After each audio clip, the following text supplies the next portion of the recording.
มาสูงพี่น้องผู้ปันแห้งสื่อข่าวแซนมีเดียขดังเสียงนี่ค่ะเนาะเมื่อในก่อแมนงานในวันที่11เดือนธันวาคม2025นี่ค่ะตอนด่านในรายการข่าวค่ะตอนได้ก่อเตียวตั้งข่าวเงาเกี่ยวกับไปลองซึ่งยังเผือกเขียนอยู่เขาซิมาตะปางเศร้าของสิซึกมันปางเศร้าปอที่ห้องป้อย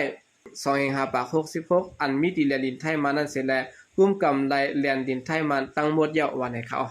เดี๋ยวด้านข่าวเงาในเสียวก็มาผักตอนบันพี่น้องเขากว่าในค่ะห้องการข่าวเขียนอยู่เซเว่งเมกท่าเวยนั้นปืนเผาว่ายึดซิมาไล่แทงตะปังเศร้าซึกป้อย2566อันมีติดจับซ่อมแดนดินเมืองไทยเมืองมันเจตอนท่าเวยเติงตานินตะยีนั้นวันไหนค่ะในวันที่10เดือนธันวาคม2025ในตอนเขายามไว้วันนั้นตับซึกย่างเผือกเขียนแนวอ่อนโหจุ่มลุกพื้นเขาตึกซิมาไล่แทงตะปังเศร้าซึกมันแต้วนาซึกเลียนลิ้นโม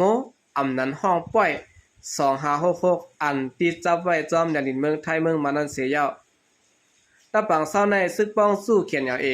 เขาเตะหลอดตึกมาเสียเมื่อในวันที่8เดือนธันวาคมนั้นเสียปางตึกเปลี่ยนหึง3วันเสียแล2ซิมเอาเลยกว่าตั้งหมดในเขาตะปังเศร้าป้อย2566อันมิติแลนดินไทยมันอันยึดซิมไลเมื่อว่าในเป็นตะปังเศร้าแลนดินคละยะ25อันอยู่เตอเงาหุ้นกุ้มกำที่ทาบอยู่หาปักเศร้าไว้เสียแลไว้เสียเงาหุ้นเมตามีขี้นั่นอำนั้นห้องที่ขี้และเมตามีถาอำนั้นห้องที่ท่าอันมิดีเซดอนเมกท่าเวยตกซุ่มกว่าเยาวนั้นแต่ดังตะปังเศร้ามือห่างปี1กับ97นั่นไหนค่ะปางตึกซิมเอาตะปังเศร้าในเป็นตับซึกปุดปล่อยเสื้อจัดย่างเผิกตับจุ้ม4ออนโฮเสและมีตับเก็ดแขกเสื้อจัดย่างเผิกตับกองเซตตั้งจุ้มตับตุ้นนะเนาะ KTSF เขาเสนอเขาห่มป้าเนี่ยค่ะภายป่าไม้อันมีน้อยพื้นที่ที่หมู่กว่าจุ้มตับห่มลมตับจุ้มนางยิงและจุ้มตับไว้ดีเขาเสนอห่มห้อมกันเสตึกซิมเอาไลในเขาไว้เสตับซื้อย่างเผือกเขียนหน่อยเลยดังตับปองสู้จุ่มลูกพื้นเขาตึกซิมเอาไลตะปางเศร้าซ่อมแดนดินที่ขี่และตะปางเศร้าที่ทาบอยู่หาอันมีดินนาดินกุ้มกำตับจุ่ม4เขียนอยู่เมื่อเดือนเอเปอร์และเดือนเมนันยาวตับซื้อย่างเผือกเขียนหน่อยได้ดังตับปองสู้จุ่มลูกพื้นซึกย่างเขาห่มห้อมกันซิมไลแทงตะปางเศร้าปอที่จอมสายแดนดินอันมีดีหิมวันปอที่จะดอนกาญจนบุรีเมืองไทยนั้นยอบในเขาโอเคนี่ก็เป็นข่าวเงานะครับตั้งภายตับซึกย่างเผือกเขาตึกซิมเอาไรตะปางเศร้าของสีซึกมันอันมีจอมเดียนดินไทยมันเนี่ยเนาะตึกซิมไรกว่าจำตั้งหมดเยอะนะครับอ๋อสืบเสนอข่าวขึ้นมาถ่อมด้วยข่าวเงาเกี่ยวกับไปลองซึกเก่ากลางยังตึกกว่ามาตรงหนึ่งเหมือนเก่าอยู่ดีนาเซเวงเซนวีนะครับ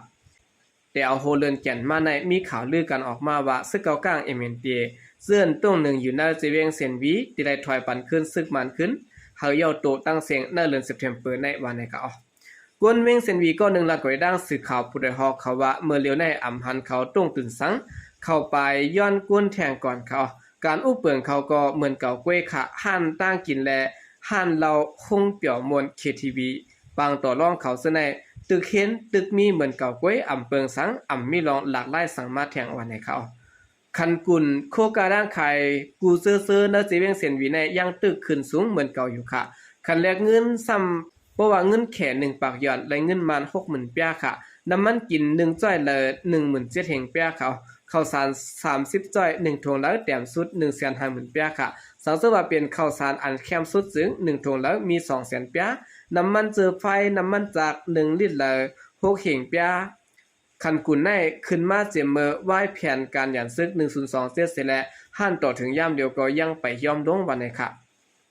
เลยฮู้ว่าย่ำเดียวได้ผายซึกเก่าก้างเขาหางแฮนเตดสืบควักแทงห้องยาในเสตะเจมเมอร์ไหว้หลังปางตึกมา